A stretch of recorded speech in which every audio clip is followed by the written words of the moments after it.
Hello students, कैसे हैं आप लोग। आज की इस वीडियो में हम लोग डिस्ट्रीब्यूशन सिस्टम से रिलेटेड सारी बात जानेंगे। यानी डिस्ट्रीब्यूशन सिस्टम किसको कहा जाएगा, कितने प्रकार का डिस्ट्रीब्यूशन होगा, क्लासिफिकेशन और AC distribution, DC distribution and scheme के बेसिस पर कितना होगा, नेचर के बेसिस पर कितना होगा, ये सारी बात डिटेल में आज हम करेंगे। तो वीडियो पूरा देखिएगा, ये सारी बात आपको डिटेल में समझ में आएगा। ठीक है, तो आइए सबसे पहले समझते हैं हम लोग डिस्ट्रीब्यूशन सिस्टम के बारे में। तो डिस्ट्रीब्यूशन सिस्टम से रिलेटेड लास्ट वीडियो के अंदर भी बात किया था हमने, जहां पर पावर आपका क्या हो रहा है, डिस्ट्रीब्यूट हो रहा है, बढ़ रहा है, कंज्यूमर या लोड तक जा रहा है सप्लाई। तो ऐसे सिस्टम को ही हम क्या कहते हैं, डिस्ट्रीब्यूशन सिस्टम कहते हैं। तो अब क्लासिफिकेशन यानी कितने प्रकार का डिस्ट्रीब्यूशन सिस्टम हो सकता है। तो हमारा 3 प्रकार से डिस्ट्रीब्यूशन सिस्टम हम क्लासीफाई कर सकते हैं।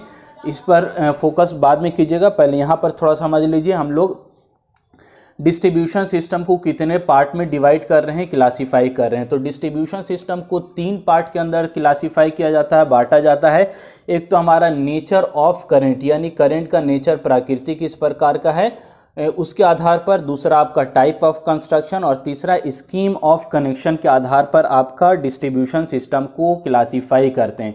तो फर्स्ट जो सिस्टम है नेचर ऑफ करंट, यानी आपका करंट एसी है या डीसी है। ठीक है, तो एक आपका एसी डिस्ट्रीब्यूशन सिस्टम कहलाएगा और दूसरा डीसी डिस्ट्रीब्यूशन सिस्टम कहलाएगा। तो अब इन दोनों की यदि बात करें तो आपको मालूम होगा कि nowadays we have to prefer only the AC system. ठीक है, एसी सिस्टम के साथ एक बहुत बड़ा एडवांटेज हमको मिल जाता है कि हम एसी सिस्टम को क्या कर सकते हैं, स्टेप अप या स्टेप डाउन कर सकते हैं। और भी बहुत सारा एडवांटेज आपको मिलता है इसके अंदर। तो एसी और डीसी के बीच में क्या डिफरेंस है, इस पर हमने एक वीडियो भी बनाया हुआ है, एचवीडीसी और ईएचवी सिस्टम। यदि आपने देखा होगा तो आपको याद होगा कि हमारा एचवीडीसी सिस्टम की तुलना में हमारा ईएचवी सिस्टम कितना ज़्यादा बेनिफिशियल होता है। इसी तरह सिमिलरली वहाँ पर हम लोग ट्रांसमिशन के लिए बात कर रहे थे, लेकिन डिस्ट्रीब्यूशन के अंदर भी हम लोग क्या करते हैं, इस एसी सिस्टम को ही प्रीफर करते हैं। यानी एसी डिस्ट्रीब्यूशन सिस्टम को एडॉप्ट किया जाता है, इसका उपयोग करते हैं हम लोग। ठीक है, डीसी सिस्टम के अंदर बड़ा हमको डिसएडवांटेज है कि हम इसको स्टेप अप या स्टेप डाउन नहीं कर सकते हैं कंज्यूमर या लोड के अकॉर्डिंग। इसीलिए हम लोग डीसी सिस्टम को डिस्ट्रीब्यूशन के अंदर भी प्रीफर नहीं करते हैं। ठीक है, तो आगे जो हम लोग बात करेंगे वो केवल किस पर बात होगी, हमारा एसी डिस्ट्रीब्यूशन सिस्टम से रिलेटेड ही बात होगी। यानी एसी डिस्ट्रीब्यूशन सिस्टम पर हम फोकस करेंगे और उसी से रिलेटेड सारी बात होगी। ठीक है, डीसी सिस्टम पर आपको सिलेबस के अंदर भी नहीं दिया हुआ है और डीसी सिस्टम हमारा प्रैक्टिकली भी हमारा यूज़ नहीं होता, इसीलिए डीसी सिस्टम को हम लोग उतना ज़्यादा फोकस नहीं करेंगे। दूसरा जो हमारा डिस्ट्रीब्यूशन सिस्टम को क्लासीफाई किया जाता है वो कंस्ट्रक्शन के आधार पर, संरचना और बनावट कैसा है। तो टाइप ऑफ कंस्ट्रक्शन के आधार पर आपका 2 टाइप का डिस्ट्रीब्यूशन सिस्टम होता है। एक को हम लोग ओवरहेड डिस्ट्रीब्यूशन सिस्टम कहते हैं और दूसरे को हम लोग अंडरग्राउंड डिस्ट्रीब्यूशन सिस्टम कहते हैं। ये भी आप पढ़ा हुआ होगा आपका। तो ओवरहेड डिस्ट्रीब्यूशन का एक बहुत बड़ा एडवांटेज हमको मिलता है कि ये सिस्टम इकोनॉमिकल होता है। यदि अंडरग्राउंड आप सिस्टम को यूज़ करेंगे तो वहाँ पर आपका कंडक्टर के अंदर एक तो लेइंग करना होता है, यानी आपको गड्ढा खोदकर ज़मीन के अंदर आपको लेआउट बिछाना होता है अंडरग्राउंड केबल को, उसका कॉस्ट होगा। दूसरा आपका जो कंडक्टर होगा, कंडक्टर के ऊपर आपका नंबर ऑफ लेयर चढ़ा हुआ होता है। ठीक, अंडरग्राउंड केबल कंस्ट्रक्शन डिटेल में बात कर चुके हैं हम, वीडियो आप देख सकते हैं पहले का। तो इसका इनिशियल कॉस्ट बहुत ज़्यादा होता है, इसीलिए अंडरग्राउंड केबल को हम लोग प्रीफर नहीं करते हैं। केवल सम जगह पर जहाँ पर हमारा बहुत ज़्यादा रिक्वायरमेंट है, बहुत ज़्यादा पॉपुलेटेड एरिया है या हमारे पास सेफ्टी ज़्यादा चाहिए, उस जगह पर केवल डिस्ट्रीब्यूशन सिस्टम का हम लोग उपयोग करते हैं। लेकिन नॉर्मली अंडरग्राउंड सिस्टम का हम लोग उपयोग नहीं करते हैं क्योंकि इसका कॉस्ट बहुत ज़्यादा होता है। 5 to 10 टाइम्स आपका इनिशियल कॉस्ट ज़्यादा होगा ओवरहेड सिस्टम की तुलना में अंडरग्राउंड सिस्टम का। इसीलिए अंडरग्राउंड सिस्टम को प्रीफर नहीं करेंगे, ओवरहेड सिस्टम को हम लोग प्रीफर करेंगे। तो डिस्ट्रीब्यूशन सिस्टम के अंदर भी हम लोग ओवरहेड सिस्टम का यूज़ करते हैं, जो अपने आप घर के आसपास भी देख सकते हैं, हर जगह पर ओवरहेड डिस्ट्रीब्यूशन ही उपयोग किया जाता है। तीसरा जो क्लासिफिकेशन किया जाएगा वो स्कीम ऑफ कनेक्शन, यानी आपका जो डिस्ट्रीब्यूशन है उसका कनेक्शन किस तरह से किया गया है। तो इसके अंदर 3 तरह से हम लोग इसको क्लासीफाई करते हैं स्कीम ऑफ कनेक्शन के आधार पर। एक आपका रेडियल डिस्ट्रीब्यूशन सिस्टम कहलाता है, दूसरा रिंग मेन डिस्ट्रीब्यूशन सिस्टम कहलाएगा और तीसरा इंटरकनेक्टेड डिस्ट्रीब्यूशन सिस्टम कहलाएगा। इस तीनों के बीच में क्या डिफरेंस है, किसका क्या एडवांटेज और डिसएडवांटेज, ये सारी बात डिटेल के अंदर हम लोग नेक्स्ट वीडियो के अंदर करेंगे। ठीक है, तो अब फिर से हम लोग आते हैं एसी डिस्ट्रीब्यूशन के ऊपर। तो पहला वाला जो नेचर ऑफ करंट के ऊपर बात किया था, जहां पर हम लोग बात कर रहे हैं कि एसी डिस्ट्रीब्यूशन सिस्टम को प्रीफर करेंगे क्योंकि हम इसको आसानी से स्टेप अप स्टेप डाउन करते हैं। इसके अंदर करेंट हम लोग वोल्टेज बढ़ाने के बाद करंट की वैल्यू भी घटा सकते हैं और आपका लॉसेस को भी रिड्यूस कर सकते हैं, इसीलिए हमारा एसी सिस्टम को ही प्रीफर किया जाएगा। तो अब हम लोग एसी सिस्टम को भी दो कैटेगरी के अंदर बांटते हैं। ठीक है, एसी डिस्ट्रीब्यूशन को दो कैटेगरी के अंदर बांटा जाएगा। एक को हम लोग कहेंगे प्राइमरी एसी डिस्ट्रीब्यूशन सिस्टम और दूसरे को कहेंगे हम लोग सेकेंडरी डिस्ट्रीब्यूशन सिस्टम। दोनों हम लोग आज आपको समझाएंगे, वीडियो पूरा देखते रहिए आप लोग। तो एसी डिस्ट्रीब्यूशन सिस्टम को दो कैटेगरी के अंदर बांटेंगे, एक को प्राइमरी एसी डिस्ट्रीब्यूशन और दूसरे को सेकेंडरी एसी डिस्ट्रीब्यूशन कहा जाएगा। अब प्राइमरी एसी डिस्ट्रीब्यूशन का डायग्राम यहाँ पर बना हुआ है, इसके अंदर क्या करेंगे हम लोग, तो जो डिस्ट्रीब्यूशन सिस्टम है यानी पूरा डिस्ट्रीब्यूशन सिस्टम उसको दो कैटेगरी में बांट दिए, एक प्राइमरी और दूसरा सेकेंडरी। प्राइमरी में क्या कर रहे हैं हम लोग, तो प्राइमरी में हमने एक सब स्टेशन लिया जहां पर वोल्टेज को स्टेप डाउन करेंगे, लेकिन कितना वोल्टेज यहां पर आ रहा है इसके ट्रांसफार्मर या सब स्टेशन के प्राइमरी साइड 33 kV आ रहा है। ठीक, और सम केसेज में आपका 66 kV भी यहाँ पर हो सकता है। तो अब इसको स्टेप डाउन करके हम कितना कर लेंगे, इसका जो सेकेंडरी साइड होगा यहाँ पर हमारा जो वोल्टेज मिलेगा वो कितना मिलेगा, 11 kV मिलेगा। तो जो प्राइमरी डिस्ट्रीब्यूशन होता है उसके अंदर हमारा 11 kV की लाइन रन करेगी, यानी 11 kV का कंडक्टर आपका रन करेगा और 11 kV ही को हम क्या करेंगे, डिस्ट्रीब्यूट करेंगे। ठीक है, और जबकि सेकेंडरी डिस्ट्रीब्यूशन की यदि बात करें तो वहाँ पर केवल हम लोग 400 वोल्ट्स या 230 वोल्ट्स की बात करेंगे, उसका भी डायग्राम आज ही देखेंगे हम लोग।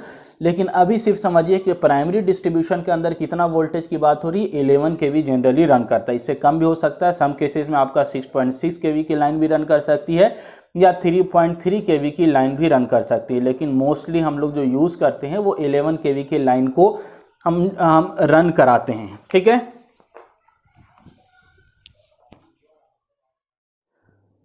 सॉरी स्टूडेंट्स, सप्लाई कट हो गई थी। आइए फिर से कंटिन्यू हम लोग समझते हैं। तो लास्ट अभी तक हम लोग बात कर चुके हैं 11 kV की लाइन रन कर रही है यहाँ पर, और ये 11 kV से अब क्या हो रहा है, आपका डिस्ट्रीब्यूशन स्टार्ट हो जा रहा है। ठीक है, तो यहाँ पर हम लोग किसको पावर सप्लाई डिस्ट्रीब्यूट करेंगे, तो यहाँ पर सबसे पहले जो डिस्ट्रीब्यूशन का काम होता है वो बिग फैक्ट्री को दिया जाता है। ये बिग फैक्ट्री को सप्लाई कितनी आएगी, 11 kV सप्लाई, यानी 3 फेज 3 वायर सप्लाई। इसके प्राइमरी साइड भी होता है 3 फेज 3 वायर सिस्टम, और सेकेंडरी यानी सब स्टेशन के बाद भी 3 फेज 3 वायर सिस्टम ही आपका रन करेगा। और यहाँ से हम लोग को जो 11 kV की लाइन मिलेगी वो भी 3 फेज 3 वायर सिस्टम के अंदर मिलेगी। तो ये सबसे पहले जो पावर का डिस्ट्रीब्यूशन हो रहा है बड़ा फैक्ट्री मतलब जहाँ पर जिसको 11 kV की ज़रूरत है, या सम केसेस में आपका 6.6 kV या 3.3 kV भी हो सकता है। ठीक है, तो ये बिग फैक्ट्री जिसको 11 kV की आवश्यकता थी, तो हमने डायरेक्ट जो 11 kV की लाइन रन कर रही थी वहाँ से पैरेलली कनेक्ट करके किसको कर दिया है, बिग फैक्ट्री को दे दिया। ठीक है, जहाँ पर इसको 11 kV मिलेगी, और यहाँ पर अगर उसको छोटा इक्विपमेंट रन कराना है तो वो क्या कर लेगा, 11 kV अपना ट्रांसफार्मर इंस्टॉल करके वो 11 kV को 440 वोल्ट्स या 230 वोल्ट्स के अंदर कन्वर्ट है। बिग फैक्ट्री की जगह आपका कोई इंस्टीट्यूशन है, कॉलेज है, वहाँ पर भी इस तरह का हो जाएगा, यानी 11 kV की सप्लाई आपके डायरेक्ट कॉलेज तक जाएगी। कॉलेज के अंदर आपका ट्रांसफार्मर होगा, डिस्ट्रीब्यूशन ट्रांसफार्मर, जो आपको स्टेप डाउन फर्दर कर देगा। लेकिन हम लोग डायरेक्टली यहाँ पर क्या कर रहे हैं, बिग फैक्ट्री या आपका कॉलेज है, इंस्टीट्यूशन, वहाँ पर 11 kV की सप्लाई दे रहे हैं, इसको डिस्ट्रीब्यूट कर रहे हैं। ठीक है, तो सिमिलरली अब आगे थोड़ा सा बढ़ने के बाद हमको क्या मिल गया, कोई मान लीजिए विलेज है, गांव है या कॉलोनी है, तो वहाँ पर हम क्या करेंगे, सप्लाई हमको देना है, तो ये 11 kV की सप्लाई हम वहाँ पर दे देंगे, और वहाँ पर का जो स्टेशन होगा उसको हम क्या कहेंगे, डिस्ट्रीब्यूशन स्टेशन कहेंगे। तो ये सिंपली एक ट्रांसफार्मर होता है जो आपके घर के पास भी लगा हुआ होगा, आप देख सकते हैं जाकर। तो ये डिस्ट्रीब्यूशन स्टेशन के अंदर हमारा ट्रांसफार्मर जो आपके 11 kV को फर्दर 440 वोल्ट्स या 230 वोल्ट्स के अंदर कन्वर्ट कर देगा, स्टेप डाउन कर देगा। फिर थोड़ी दूर आगे बढ़ेंगे तो सिमिलरली और कोई दूसरा विलेज मिल रहा है, तो वहाँ पर हम क्या करते हैं, फर्दर 11 kV की सप्लाई दे रहे हैं, यानी कि आप पावर को डिस्ट्रीब्यूट कर रहे हैं। ठीक है, तो ये आपकी जो 11 kV की लाइन कर रही है और पावर का डिस्ट्रीब्यूशन हो रहा है, तो ये कंप्लीट अरेंजमेंट क्या कहलाएगा, आपका प्राइमरी डिस्ट्रीब्यूशन कहलाएगा। ठीक है, और यहाँ से जो सप्लाई लेकर आप डिस्ट्रीब्यूशन स्टेशन तक कनेक्ट कर रहे हैं, तो ये वाला जो 11 kV की लाइन है 3 फेज, इसी को क्या कहा जाएगा, 11 kV फीडर कहा जाएगा। ठीक है, तो फीडर, डिस्ट्रीब्यूटर और सर्विसमैन के बारे में डिटेल में हम लोग लास्ट वीडियो के अंदर देख चुके हैं। तो ये 11 kV का फीडर रिप्रेजेंट किया गया है और ये कंप्लीट जो डिस्ट्रीब्यूशन का काम हो रहा है इसको हम लोग प्राइमरी डिस्ट्रीब्यूशन सिस्टम कहेंगे, जहां पर 11 kV की सप्लाई डिस्ट्रीब्यूट हो रही है और हमारा डिफरेंट आपका बिग फैक्ट्री को या डिस्ट्रीब्यूशन स्टेशन को हम सप्लाई दे रहे हैं। अभी यहाँ पर कोई घर या किसी हाउस की बात नहीं किया, लेकिन अब सेकेंडरी डिस्ट्रीब्यूशन में हम हाउस की बात करेंगे। ठीक है, तो अब हमने इमेज बनाया हुआ है यहाँ पर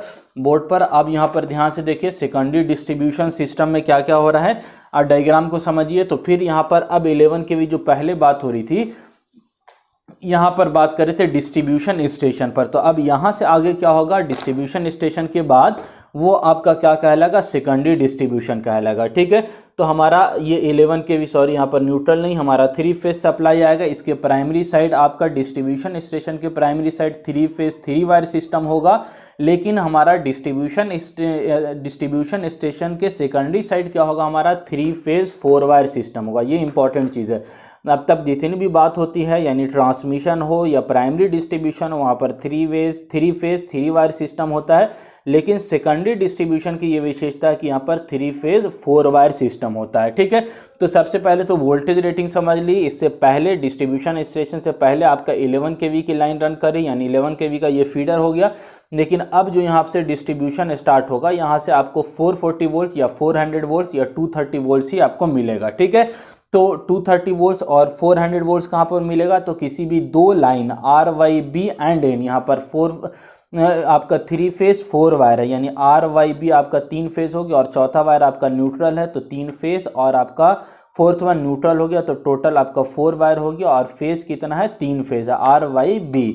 तो ये आपका 3 फेज 4 वायर सिस्टम कहलाएगा। और किसी भी, आप याद रखिएगा, किसी भी दो लाइन के बीच में आपको क्या मिल जाता है, 400 वोल्ट्स मिल जाता है। नेटवर्क के अंदर भी पढ़ा होगा, तो चाहे आर वाई बी के बीच में हमने सिर्फ दिखाया, आप यहाँ पर वाई बी के बीच में भी दिखा दीजिएगा और बी और आर के बीच में भी दिखा दिया। किसी भी दो फेज आर वाई हो या वाई बी हो या आर बी हो, इन तीनों फेज के बीच में किसी भी दो लाइन के बीच में हमारा कितना वोल्टेज होगा, 400 वोल्ट्स होगा, या आप इसको 440 वोल्ट्स भी बोल सकते हैं। ठीक है, और हमारा सिंगल फेज वोल्टेज कितना होगा, हमारा सिंगल फेज वोल्टेज 230 वोल्ट्स होगा। ठीक है, तो किसी भी एक फेज और एक न्यूट्रल के बीच का वोल्टेज कितना होता है, 230 वोल्ट्स होता है। तो आपका बी और इन के बीच का वोल्टेज कितना है, 230 वोल्ट। सिमिलरली आप वाई और इन के बीच में भी दिखा सकते हैं और आर ए और इन के बीच में भी दिखा सकते हैं। तो किसी भी एक फेज और एक न्यूट्रल के बीच का वोल्टेज कितना होता है, 230 वोल्ट्स होता है। अब डिस्ट्रीब्यूशन समझिए, डिस्ट्रीब्यूशन क्या क्या कर रहे हैं, तो इसमें दो तरह का डिस्ट्रीब्यूशन सेकेंडरी में होता है। एक तो या तो आप 3 फेज डिस्ट्रीब्यूशन भी कर सकते हैं या सिंगल फेज भी कर सकते हैं। यदि हमारे पास सप्लाई थोड़ी ज़्यादा चाहिए यानी 400 वोल्ट चाहिए, तो हम 3 फेज सप्लाई कनेक्ट कर देंगे। और किसी हाउस को, घर को आपको सिंगल फेज सप्लाई चाहिए 230, तो हम किसी एक फेज और न्यूट्रल से कनेक्ट कर देंगे। तो पहला मान के चलिए, यहाँ पर कोई मोटर था, हेवी मोटर 3 फेज मोटर है, तो इसको 400 वोल्ट चाहिए, तो हमने आर से, वाई और बी तीनों से कनेक्ट कर दिया है और इस मोटर को कितना सप्लाई मिल गई, 3 फेज सप्लाई मिल गई, 400 वोल्ट सप्लाई इसको मिल गई। ठीक है, ये मोटर रन करेगा, वर्क करेगा। ठीक है, सिमिलरली हमारा दूसरा स्मॉल फैक्ट्री, इससे पहले जो 11 kV पर रन कर रहा था उसको हम लोग बिग फैक्ट्री बोल रहे थे, लेकिन यहाँ पर कोई स्मॉल फैक्ट्री है जहाँ पर कोई हेवी मोटर लगा हुआ है जो 440 वोल्ट से चलता है।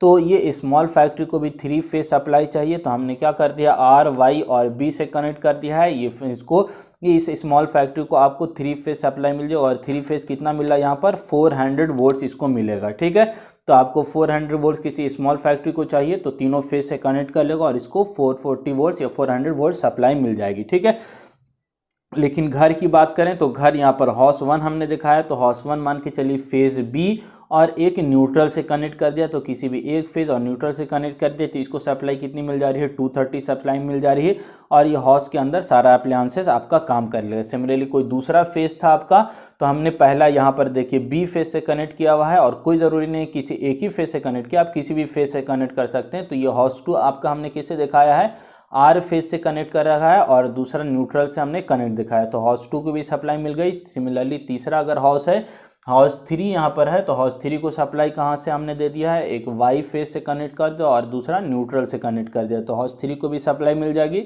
और पहले की तरह अगर कोई मोटर है तो यहाँ RYB से कनेक्ट कर देंगे, 3 फेज सप्लाई इसको मिल जाएगा और मोटर रन करेगा। एक चीज़ यहाँ पर और नोटिस करने का है, ये 3 फेज मोटर में अभी हम यहाँ पर बात कर रहे थे 400 वोल्ट, यानी 2 लाइन से मिल जाएगा, 2 लाइन अगर कनेक्ट कर देंगे तो भी मोटर को कितना मिल जाएगा, 400 वोल्ट्स मिल जाएगा। लेकिन हम तीसरा भी सप्लाई कनेक्ट कर देते हैं इससे, ताकि हमारे पास लाइन वोल्टेज हमारा किसी 2 फेज के बीच में ही लाइन वोल्टेज मिल जाता है 400 वोल्ट्स, लेकिन 3 हम कनेक्ट कर देते हैं ताकि सिस्टम हमारा क्या रहे, बैलेंस रहे। अगर हम मान के चलिए इस मोटर से 2 कनेक्ट कर दिया तो भी मोटर को सप्लाई मिलेगी, लेकिन मोटर हमारे पास हमारा अनबैलेंस कंडीशन के अंदर काम करेगा। ये आपका ये ट्रांसफार्मर आप बोल सकते हैं, ट्रांसफार्मर क्या हो जाएगा, अनबैलेंस हो जाएगा, क्योंकि इसका 3 फेज सिस्टम आउटपुट में आ रहा है, लेकिन आप किसी 2 फेज को ही यूटिलाइज कर रहे हैं और तीसरा फेज को यूटिलाइज नहीं कीजिएगा तो आपका सिस्टम अनबैलेंस होगा और ट्रांसफार्मर के अंदर उस 2 वाइंडिंग के अंदर ओवर हीटिंग होने लगेगी।